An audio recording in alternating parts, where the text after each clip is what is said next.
hub urursiyo isdiyaarin dheer oo ay maalmo badan kala wadeen ciidamada Somaliland iyo kuwa SSC ayaa waxa lagu soo waramayaa in haatan xaaladda ay taagan tahay meel aad u adag oo xilli walba dagaal la filan karo iyadoo markan Somaliland ay doonayso inay qaado weerar aad u culus. Militariga Somaliland ayaa la geliyay heegan aad u sareeya kadib amar la sheegay in uu soo bixiyay madaxweyne Muuse Biixi waana suuragal in saacad walba la qaado weerarkan halka SSC iyaguna ay sidan oo kale isu diyaariyeen.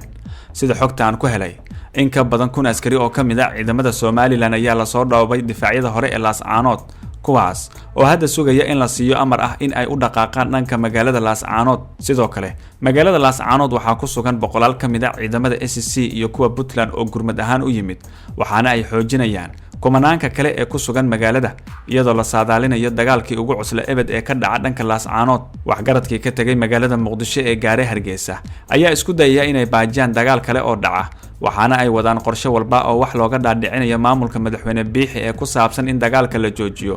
walow aanay muuqan saansaanta dagaalkan lagu joojinayo. waxgaradka ayaa la sheegay inay soo jeediyeen marka hore in la kala qaado ciidamada labada dhinac Somaliland ay dib u soo celisay ciidankeeda magaalada ku dhow balse Somaliland ayaa sheegtay in nabad ay ka dhalan karto magaalada Laascaanood oo kaliya marka Puntland ciidankeeda la baxdo sidoo kalena ciidamada kale ee magaalada la soo geliyay iyagana laga saaro. haddaba waxgaradka ayay tani ku adag tahay waayo SSC ma ogola in ciidankooda laga saaro magaalada Laascaanood. haddii ay taasi dhacdana waxaa macquul ah in Somaliland si lama filaan ah ciidankeeda ay gudaha ugu geliso Laascaanood. muhiimadda ugu weyn ee waxgaradka ayaa ah in dagaalka la joojiyo nabadda la wada qaato balse culayska ugu badan ayaa ah in dhan walba dalabka ka soo yeeraya aanu kan kala fulin karin waana sababta mar walba dagaal looga baqayo. dhanka kale waxaa xiisada ka taagan Laascaanood sii huriyay hadalkii uu habeen ka hor madaxweynaha Puntland Siciid Cabdilaahi Dani jeediyay kuna saabsanaa in marnaba aanay Somaliland awood ku maamuli karin Laascaanood taasoo ka dhigan in la dagaalami doono. sidoo kale Dani oo ka faa'iideysanaya xiisada Laascaanood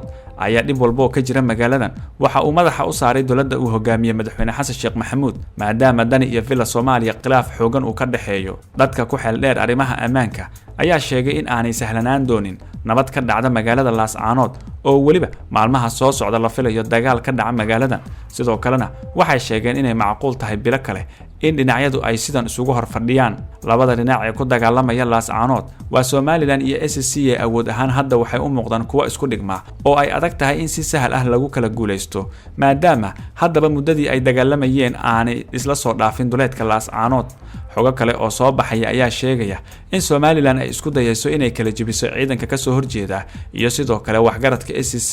waxaana xogahan ay tilmaamayaan in lacago ay adeegsan doonto Somaliland si loo kala furfuro SSC lacagahan oo malaayiin dollar waa macquul haddii Somaliland awood ay ku kari weyso SSC in qarash badan la bixiyo waliba bilaa dagaal ay ciidamada SSC kala jabaan si marar badan oo horeba u dhacday iyadoo hogaamiyaasha ciidankana loo balan qaadayo xilal. marar badan waxaa jiray siyaasiyiin iyo rag horkacayay SSC inay ku biireen Somaliland kadib markii ay heleen waxyaabo iyaga u gaar ah oo ay daneynayeen sida qarash iyo xilal. si taasi la mid ah waa ay saadaalinayaan khubaradu. haddaba daawade maxay kula tahay aragtidaada fadlan qaybta hoose commentiga inoogu reeb muuqaalka share gareyso dad badan u gaara mahadsanid.